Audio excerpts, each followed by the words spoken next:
and welcome to tonight's Bible study. We have worked our way to Ecclesiastes chapter 11, a very short chapter, couple main themes. Um, it starts in chapter 11, verse 1. It says, "Ship your grain across the sea. After many days, you may receive a return. Invest in 7 ventures. Yes, in 8. You do not know what disaster may come upon the land. If clouds are full of water, they pour rain on the earth. Whether a tree falls to the south or to the north, in the place where it falls, there it will lie. Whosoever watches the wind will not plant. Whosoever look at the clouds will not reap. As you do not know the path of the wind or how the body is formed in a mother's womb, so you cannot understand the work of God, the maker of all things. Sow your seed in the morning, and at evening let your hand not be idle. For you do not know which will succeed, whether this or that, or whether both will do equally well. Light is sweet, and it pleases the eye to see the sun. However many years anyone may live, let them enjoy them all, and let them remember the days of darkness, for there will be many. Everything to come is meaningless. You who are young, be happy while you are young, and let your heart give you joy in the days of your youth. Follow the ways of your heart, and whatever your eyes see, but know that for all these things, God will bring you into judgment. So then, banish anxiety from your heart, and cast off the trouble of your bodies, for youth and vigor are meaningless. Here we see that Solomon is wrapping up Ecclesiastes, and he talks about a couple things. First one is um, it starts out about work and what you do for a living and how you invest your life. And he said, ship your grain across the sea. After many days, you may receive a return. And then in verse 2, he says, invest in 7 ventures, yes, in 8. You do not know what disaster may come upon the land. And the whole idea here is, how do you invest your time, your energies in life? Um, we have heard the Proverbs, don't put all your eggs in one basket. And here we see that idea coming up where Solomon is saying, invest in different things rather than just one thing. Don't put all your eggs in one basket, so to speak. Invest in 7, and he goes, yes, 8. In other words, diversify what you do. And many times we don't understand this. Is some of us think that the way we will earn our living, for example, is what we're currently doing, and we know that that's not necessarily true. I know most of y'all are older now, especially those who are watching this Bible study, but especially for young people, if they think that they can do one job for all their life and never have to get employment somewhere else, those days are long gone. Today, we as human beings have to realize that things are changing so fast that if we put all our eggs in one basket, for example, all of our investment into one thing, um, and it fails, what are we left with? And so Solomon's advice to us is, rather than just selling all your grain locally, send some overseas. Ship your grain across the sea. Sell some and take a risk. And after many days, you may receive a return. It could be lost at sea, but at least you have some diversity in your grain or in your work. As a matter of fact, he goes on, not only should you have one venture, but you should have several. And today, we really need to teach our youth, for example, that gone are the days when you got one job and you worked it all your life and you retired from it and they took care of you. As a matter of fact, I've been recently reading, and it says that most kids today getting out of school will have 12 or more um, employment opportunities in their lifetime because they will have a job, they will lose that job, they will get another job. And even at that, we see that gone are the days when people grew up in a town and spent their entire life in that town and worked at the same job their entire life. Um, those days are gone. And we see that we don't know the future. The reality is nobody knows, and that's the main point that we see here is because we don't know what the future holds, we have to invest in different things and have different skills and ability um, in order to make sure that if something falls, then we at least have some backup plan. Um, Solomon says, "You do not know what disaster may come upon the land." And the truth is, none of us know what disaster may come upon the land. And even today, modern farmers, for example, they don't just plant one crop or one thing. I remember I had a neighbor, his main business was a dairy farmer, and he had a dairy farm. Um, but the reality is, he also had other things, other venture. He had a little sawmill on the side. He sold elk and he sold raised deer inside of a huge pen and sold that kind of meat. And just being a dairy farmer also meant that he had to do the corn that he grew corn and he grew soybeans and he rotated his crop. And the reality is, one venture, it may work, but given time and given possibilities, because as we see, verse 3 talks about it. It says, if clouds are full of water, they pour rain on the earth. But in reality, especially, there's no guarantee that there will not be a drought. And so if a farmer just rely upon his crops and it happened to be a drought year, what happened to them? Um, Obviously, their crops fail. And we see that that is reality, and it's not just farmers but also workers. If we think oh, I'll get this one job and I will work this one job for all my life, and what if it fails? What if they go bankrupt? Where are you left? And we see that is happening in corporate America and in the country. For example, Detroit was known as the car capital of the world, and we see company after company that have closed factories, etc. And people were reliant upon that factory for their livelihood, and they went from one generation to the next. And the goal was you get a job at the factory, you work at the factory. Even local towns that had certain things. Once upon a time, across Minnesota, there were a lot of cheese company in every little town. Today, you go around and you can't find a cheese company in every little town. Or even here in Richfield, they used to have honey producing and all these different um, diverse, different things that no longer exist. The reality is, um, things are changing and will continue to change. Um, and we don't know where things will fall. Um, the verse continues in verse 3. It says, whether a tree falls to the north or south, in the place where it lies, there it will lie. We don't know where it's going to fall, north, south, east, west. We don't know anything that about the future. The only time we have now.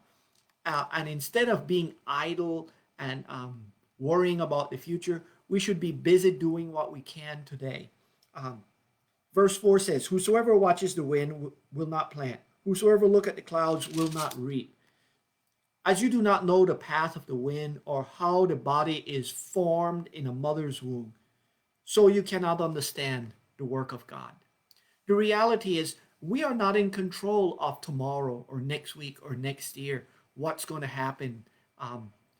Right now, I know for the past few weeks, everybody have been concerned. We were under a watchful fire alert.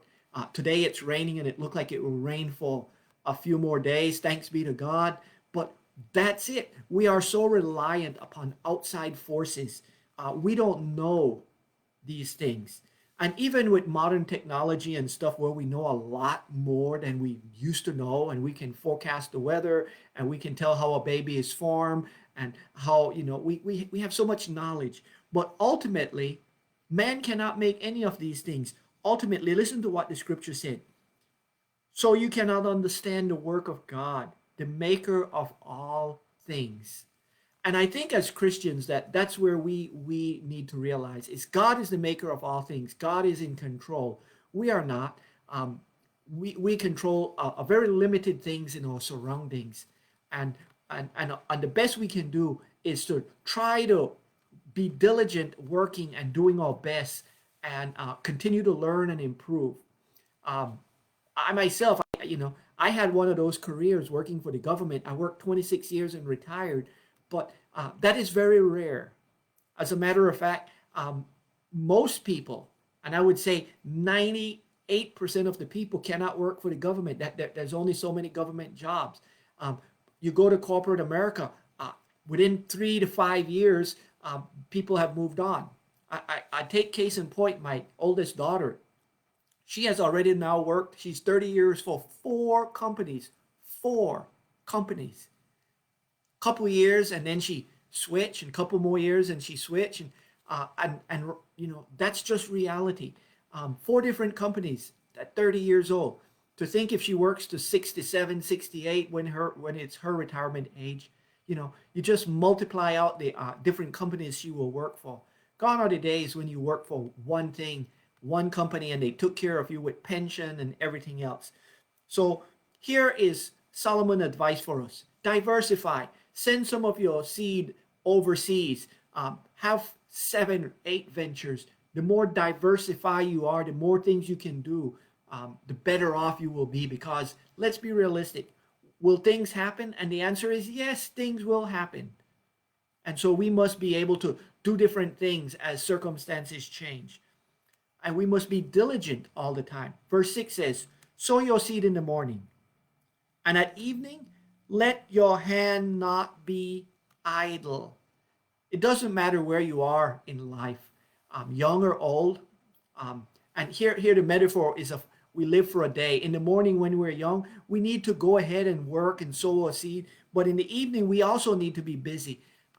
One of the worst thing I've ever heard, and I have to say this, one of the worst thing I've ever heard, especially in the church, is as some people get older, they say, well, I've done my time and I'm not going to do any more things in the church. And the reality is, as long as we have life, um, even if we're in the quote unquote evening of our lives where we're older, we need to make sure that we're not idle. As a matter of fact, once we become idle and quit working and quit thinking and quit learning, we might as well be dead.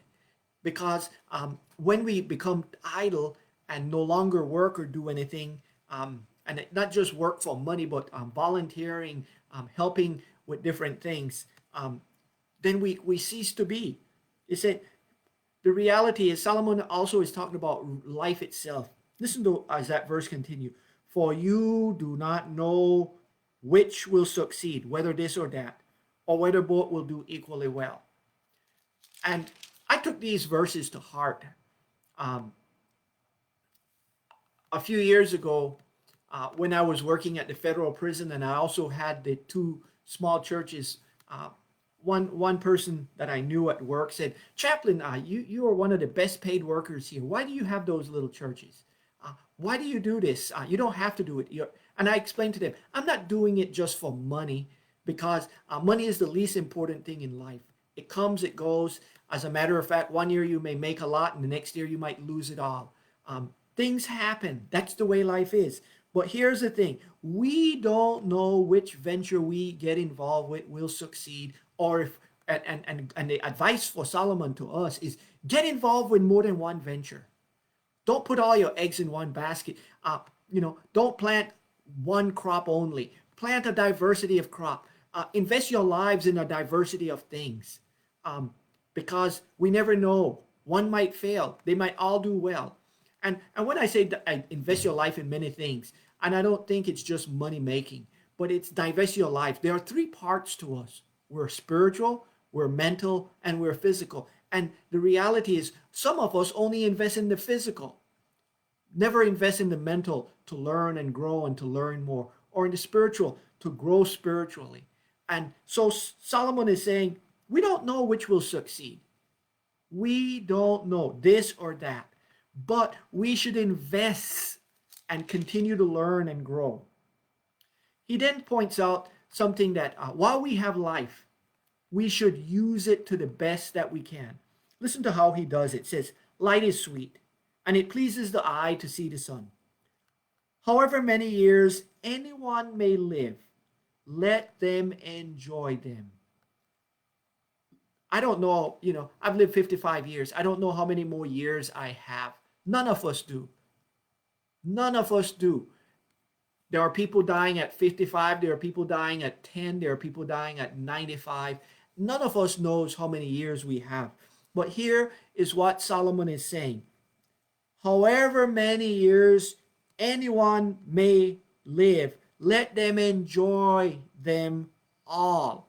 Unfortunately, some people says I'm too old and give up, and their body is still alive, but mentally and spiritually and any other way, they might as well be in the grave. They're just marking time. Um, to me, that is a sin. However many years we have, we should be productive, helping others. Um, and one of the thing is, I don't know how, like I said, I don't know how long I will live, but as long as I'm alive, I hope that I will be useful to society and to others, and not just be marking time. It says, it goes on and says, but let them remember the days of darkness, for there will be many. Everything is to come is meaningless. The reality is we have good days, we have bad days, but it is the bad days that teaches us so that we can work harder. He continues with this idea and saying, you who are young, be happy while you are young.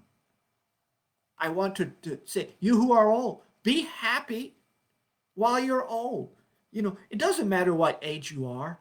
I mean, I remember when I was a little kid, I wish I was, a teenager because the teenagers got to do things I didn't do. And when I became a teenager, I wish I was a young adult. And I was never living for the moment. And what I realized is when I was a kid, I should have been enjoying being a kid. And when I was a teenager, I should have been enjoying being a teenager. And when I was a young adult, I should have enjoyed and the problem is many of us are always looking towards the future, tomorrow, tomorrow, tomorrow, and we forget to live for today. So when you are young, be happy while you are young. Now that I'm 55, I understand this only too well. Now that I'm 55, I enjoy being 55. I enjoy life. It's different than when I was young.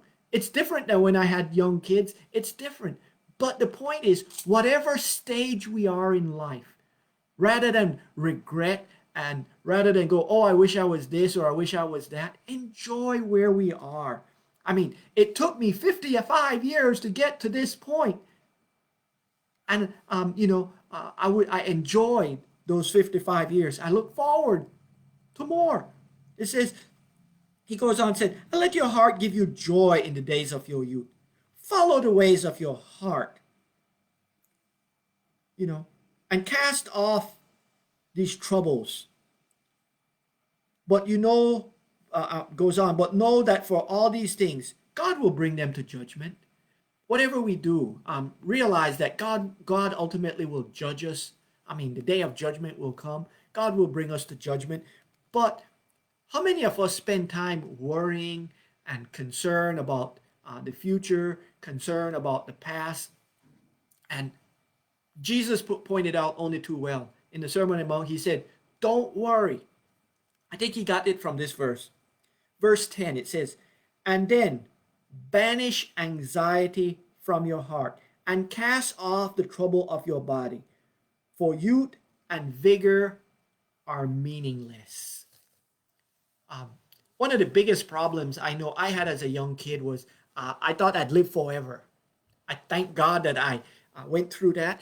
And today, a lot of young people have that same problem. They think, they're immortal, they're going to live forever, and that their youth and vigor, it will save them. I remember in high school,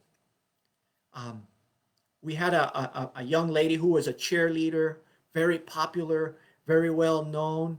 One weekend, she went out driving, and a drunk crashed into her. 17 years old, never saw her 18th birthday. Her name was Ruth. And I remember that only too well because here she was, 17, in youth there and doing things. But her youth and vigor, her plans were for college and all this other stuff. We don't know. God is in control. She died. Uh, I know another Ruth, same town, lived to 104. That's how I remember both names, Ruth. Um, but the reality is, we don't know how long we have. Some people live for the future. When I get this job, when I get this girlfriend, when I get this house, when I enjoy where you are. I have learned through experience to enjoy life where you are. Yes, we can look back with fond memories of the good times, the good things we had, but a lot of those good times, good things were really nostalgia. We gloss over the bad and just remember the good. The reality is, if the tree fall to the south or to the north, there it lies. Isn't that what Solomon says in that verse, verse 3? It lies there. We can't change what happened. The tree has fallen. Life is, um, and we need to enjoy it. Unfortunately, a lot of us are living with a lot of anxiety and worry and problems. And the reality is, Jesus said, don't worry about tomorrow. Tomorrow will take care of itself. Don't worry about today. Just busy doing what you can do. Invest in multiple things. Don't put all your eggs in one basket. Do multiple things because we don't know one will succeed, one will fail. That's the way life is. We just need to be busy doing our part and not worry. Here's the thing. Does worry make it rain? Does worry make the seed grow? No, God does.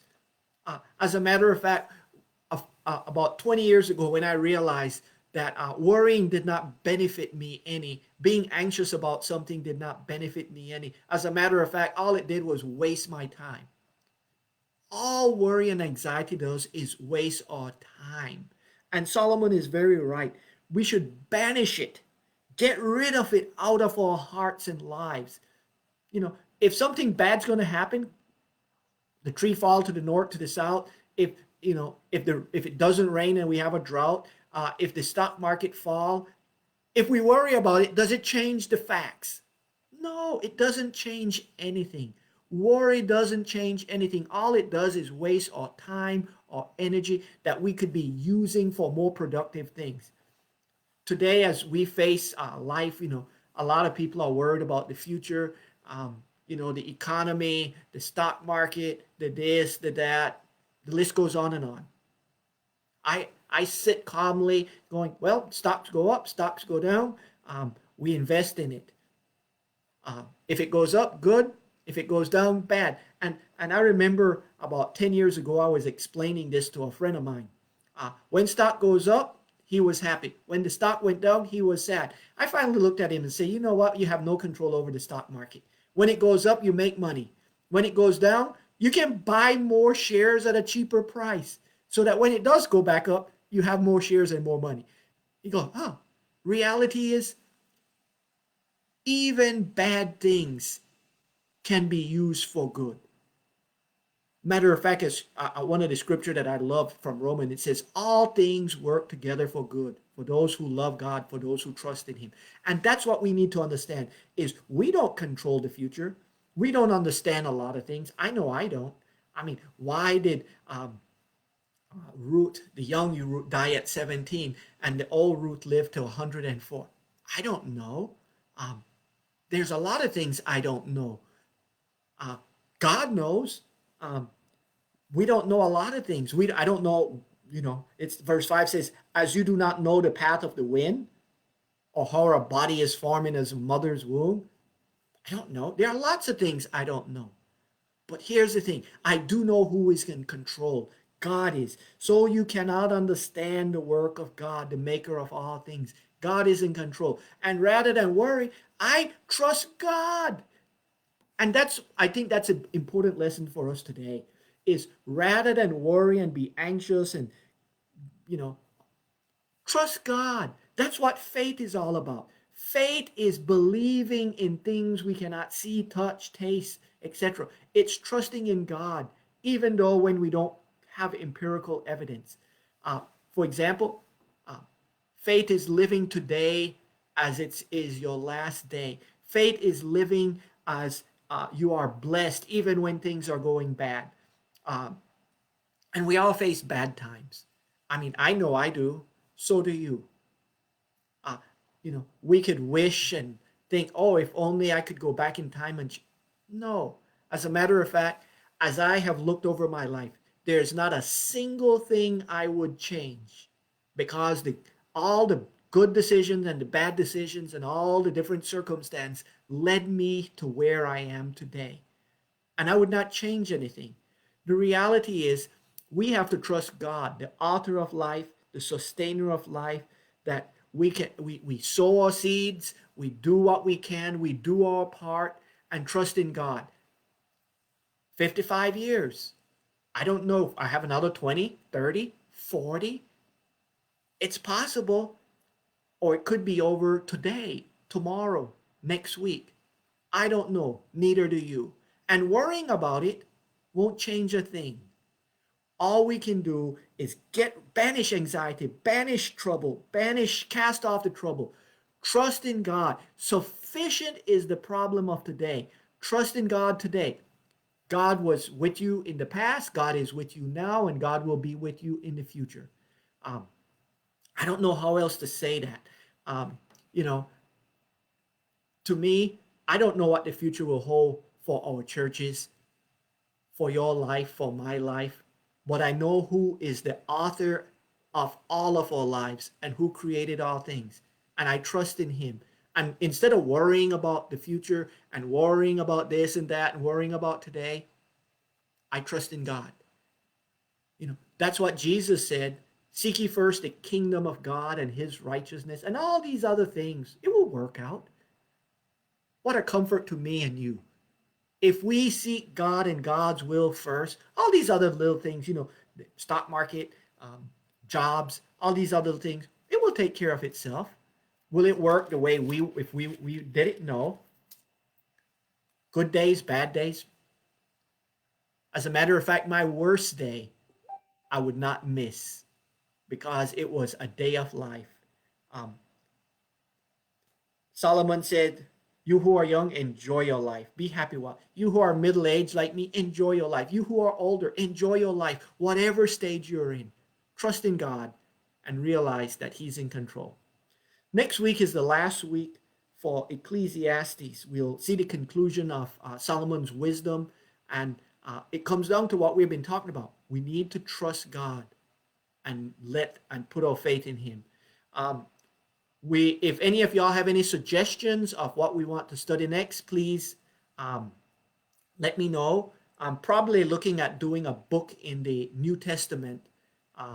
So if any of y'all have a book you want to suggest, let me know.